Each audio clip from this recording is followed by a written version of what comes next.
नमस्कार सभी को। कैसे हो आप सभी? आप सभी का मैथ्स क्लासेस पर हार्दिक स्वागत और अभिनंदन।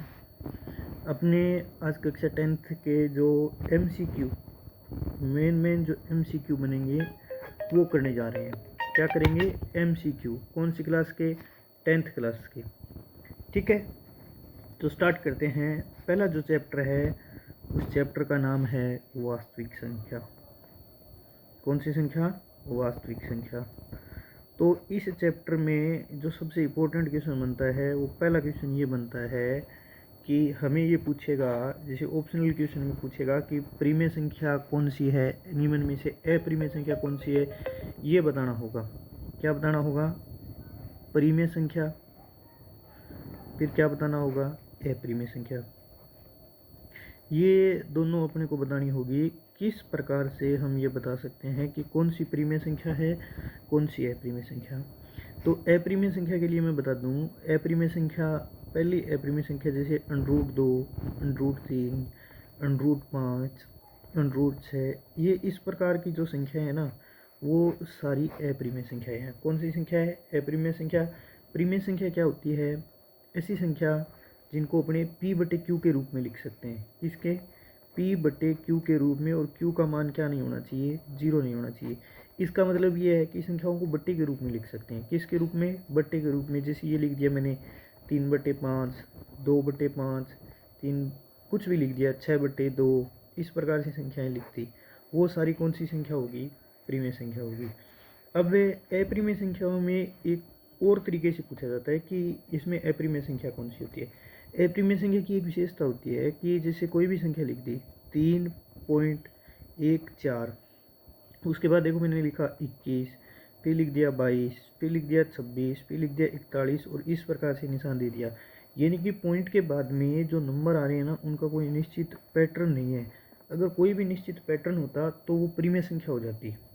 यानी कि कहने का मतलब ये है कि जब पॉइंट के बाद में संख्या बदल बदल के संख्या आएगी जिसको अपने रोक नहीं सकते, बार बार आगे बढ़ती जाएगी, तो वो कौन सी संख्या होगी?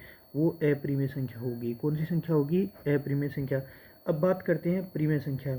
इसी के अंदर कि जैसे ये दे दिया मेरे को 3.14141414, इस प्रकार से संख्या दे दी और लगातार संख्याएं चल रही है, तो ये कौन सी संख्या हो जाएगी? ये प्रीमेय संख्या हो जाएगी। कौन सी संख्या हो जाएगी? प्रीमेय संख्या। पहले चैप्टर में सबसे इंपॉर्टेंट क्वेश्चन ये बनता है कि निम्न में से अप्रीमेय संख्या कौन सी है। जैसे ये दे दिया A √2, फिर B में दे दिया √4, फिर C में दे दिया 2.26, और D में दे दिया कि D में दे दिया 2 कुछ भी दे दिया 2 जैसे 4 1 4 1 4 1 4, और हमें कह दिया कि ये संख्या लगातार चल रही है। तो इसमें पूछ लिया कि अप्रीमेय संख्या कौन सी होगी। तो देखो √4 है ना, इसका फिक्स वैल्यू होती है। क्या वैल्यू होती है? इसका मान होता है 2, और ये देखो ये पॉइंट के बाद में रुकी गई, और इसमें क्या हो रहा है? पॉइंट के बाद में एक निश्चित पैटर्न बन रहा है। तो ये कौन सी संख्या होगी? प्रीमेय संख्या। ये भी कौन सी संख्या होगी? प्रीमेय संख्या। ये भी कौन सी होगी? प्रीमेय संख्या। बच कौन सी गई? ये तो ये वाली संख्या कौन सी हो जाएगी? अप्रीमेय संख्या हो जाएगी। कौन सी संख्या हो जाएगी? अप्रीमेय संख्या। सबसे मोस्ट इंपॉर्टेंट क्वेश्चन बनता है। फिर देखो दूसरी प्रश्न, पहली जो चैप्टर है उसमें जो एक क्वेश्चन ये पूछा जाता है कि भाज्य संख्या और अभाज्य संख्या, इनकी अपने को डेफिनेशन पूछी जा सकती है। भाज्य संख्या कौन सी संख्या होती है? भाज्य संख्या वही संख्या होती है जिनके गुणनखंड 2 या 2 से अधिक होनी चाहिए। क्या होनी चाहिए? 2 से अधिक गुणनखंड। जैसे ये है 4 के गुणनखंड क्या हो सकते हैं? तो देखो 4 के जो गुणनखंड हो सकते हैं ना, 1 2 और 4, तो इसके गुणनखंड कितने हो गए? 2 से ज़्यादा हो गए। अभाज्य संख्या का मतलब ये है कि वैसी संख्या जिसके 2 गुणनखंड हो। कितने? 2 गुणनखंड। एक तो होना चाहिए 1, और दूसरा क्या होना चाहिए? दूसरा होना चाहिए जो खुद नंबर है ना, संख्या, वो संख्या। जैसे मैंने लिख दिया 3, तो 3 के अपने गुणनखंड करेंगे तो क्या होगा? 1 और 3, इसके अलावा कोई भी संख्या नहीं है। यानी कि कहने का मतलब एक तो 1 आ गया, दूसरा क्या आ गया? 3। इसके अलावा और कोई संख्या होती है ना, तो वो किस में चली जाती है? भाज्य संख्या में चली जाती है। ठीक है जी। 2 इंपॉर्टेंट क्वेश्चन हो गए। फिर अपने तीसरे इंपॉर्टेंट क्वेश्चन के ऊपर बात करते हैं। तीसरे में क्या पूछेगा? हमें अभाज्य गुणनखंड करवाएगा। जैसे संख्या ले ली मैंने, कोई भी संख्या ले ली, हमने 24 ले ली, 24 ले लिया, 24 के अभाज्य गुणनखंड पूछेगा। अभाज्य गुणनखंड पूछेगा तो इसमें किसका डिवाइड होगा, 2 का, कितना आ गया 12, फिर 2 का कितना आ गया 6, फिर 2 का कितना आ गया 3, फिर कितना आ गया 3, फिर कितना आ गया 1। तो 24 के जब अभाज्य गुणनखंड किए अपने तो आंसर कितना आ गया 2 इंटू 2 इंटू इंटू 3, ये आ गया। तो इसको क्या लिख सकते हैं अपने, इसको ये लिख सकते हैं 24 इज इक्वल टू क्या लिख सकते हैं 2 की पावर 3 इंटू 3। ठीक है, पहला तो इसमें ये बन गया। अब इसमें और क्या पूछता है, इसमें ये पूछता है कि घातों का योग क्या होगा। जैसे पुराने पेपर में आया हुआ प्रश्न है कि जब 24 के अपने अभाज्य गुणनखंड करेंगे ना तो उसमें घातों का योग कितना होगा। तो घात देखो इसकी कितनी आ रही है घात 3, और 1 की घात कितनी है, ये 3 की घात कितनी है 1। तो घातों का योग कितना आ गया 3 प्लस 1, तो आंसर कितना आ गया 4। और किसकी घात पूछेगा, अभाज्य संख्या की घात पूछेगा। इसमें अभाज्य संख्या 2 और 3 दोनों अभाज्य संख्या है, घातों का योग, ये तो आ गया क्या आ गया योग, और फिर इसमें पूछ सकता है गुणा। तो 3 और 1 का गुणा कितना हो जाएगा, कितना हो जाएगा 3 हो जाएगा। ठीक है, दूसरा क्वेश्चन हमें इस प्रकार से पूछ सकता है। फिर एक नए क्वेश्चन की बात करते हैं।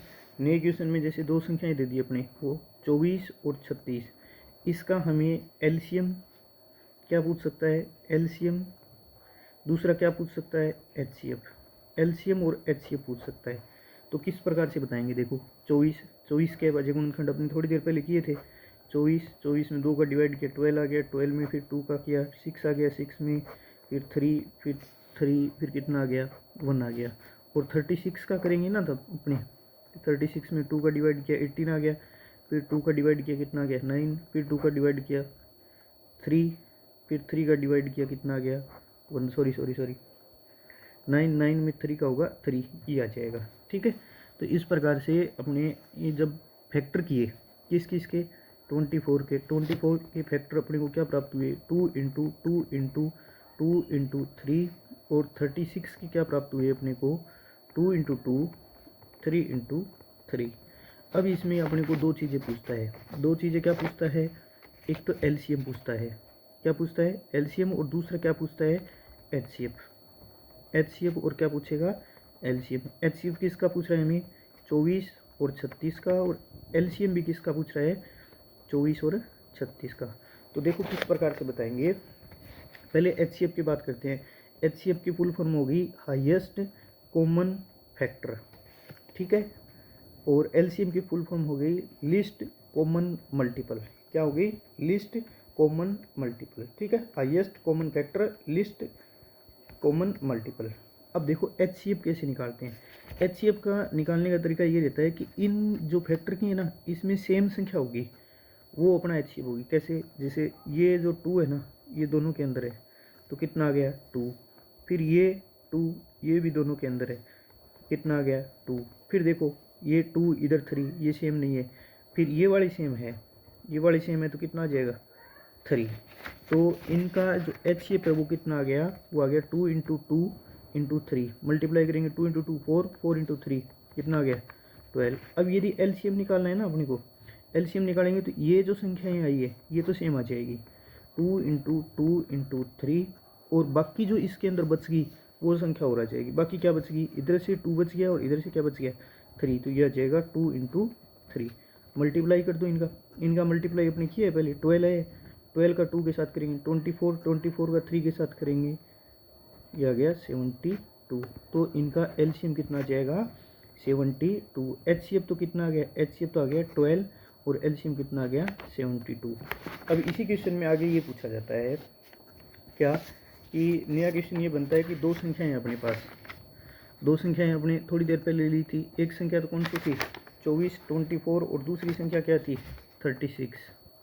ठीक है, और हमें कह दिया कि दो संख्याएं आपके पास, एक तो 24 है और दूसरी 36 है, उनमें से जो इनका एचसीएफ है ना, एचसीएफ इन दोनों का एचसीएफ वो है कितना 12। तो हमें सीधा पूछ सकता है कि इसके एलसीएम का मान क्या होगा।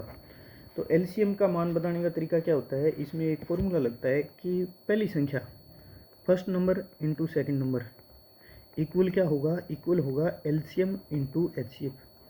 ठीक है, क्वेश्चन में क्या करेगा, इन चारों में से कोई चीज़ 3 देगा अपने को, इन चारों में से कोई 3 चीज़ें दे देगा और चौथी का हमें पूछेगा। जैसे इस क्वेश्चन में क्या दे रखा है, हमें 2 नंबर दे रखे हैं, फर्स्ट और सेकंड, और किसका मान दे रखा है, एचसीएफ का। तो एलसीएम का कैसे निकालेंगे, फर्स्ट नंबर कितना है 24 इंटू सेकेंड नंबर 36, एलसीएम की वैल्यू कितनी है, एलसीएम फाइंड करना है, और एचसीएफ की वैल्यू कितनी है 12। तो ये आ गया एलसीएम इंटू कितना आ गया 12, ये 12 मल्टीपल में इधर आके किस में आ जाएगा, डिवाइड में। तो ये हो गया 24 इंटू 36 अपॉन कितना हो गया 12 इक्वल टू क्या आ गया एलसीएम। अब काट लेंगे संख्या को, ये कितने पे कट जाएगा 2 पे, 2 इंटू 36 कितना हो गया 72, 72 इक्वल टू क्या आ गया एलसीएम, लिस्ट कॉमन मल्टीपल। तो इनका जो लिस्ट कॉमन मल्टीपल है ये एलसीएम है वो कितना आ गया 72। बाकी आगे की क्लास में देखेंगे, तब तक के लिए जय हिंद जय भारत। मेहनत करते रहिए, मेहनत का फल हमेशा मीठा होता है। मिलते हैं आगे वाले क्लास में, तब तक के लिए एक बार पुनः जय हिंद जय भारत।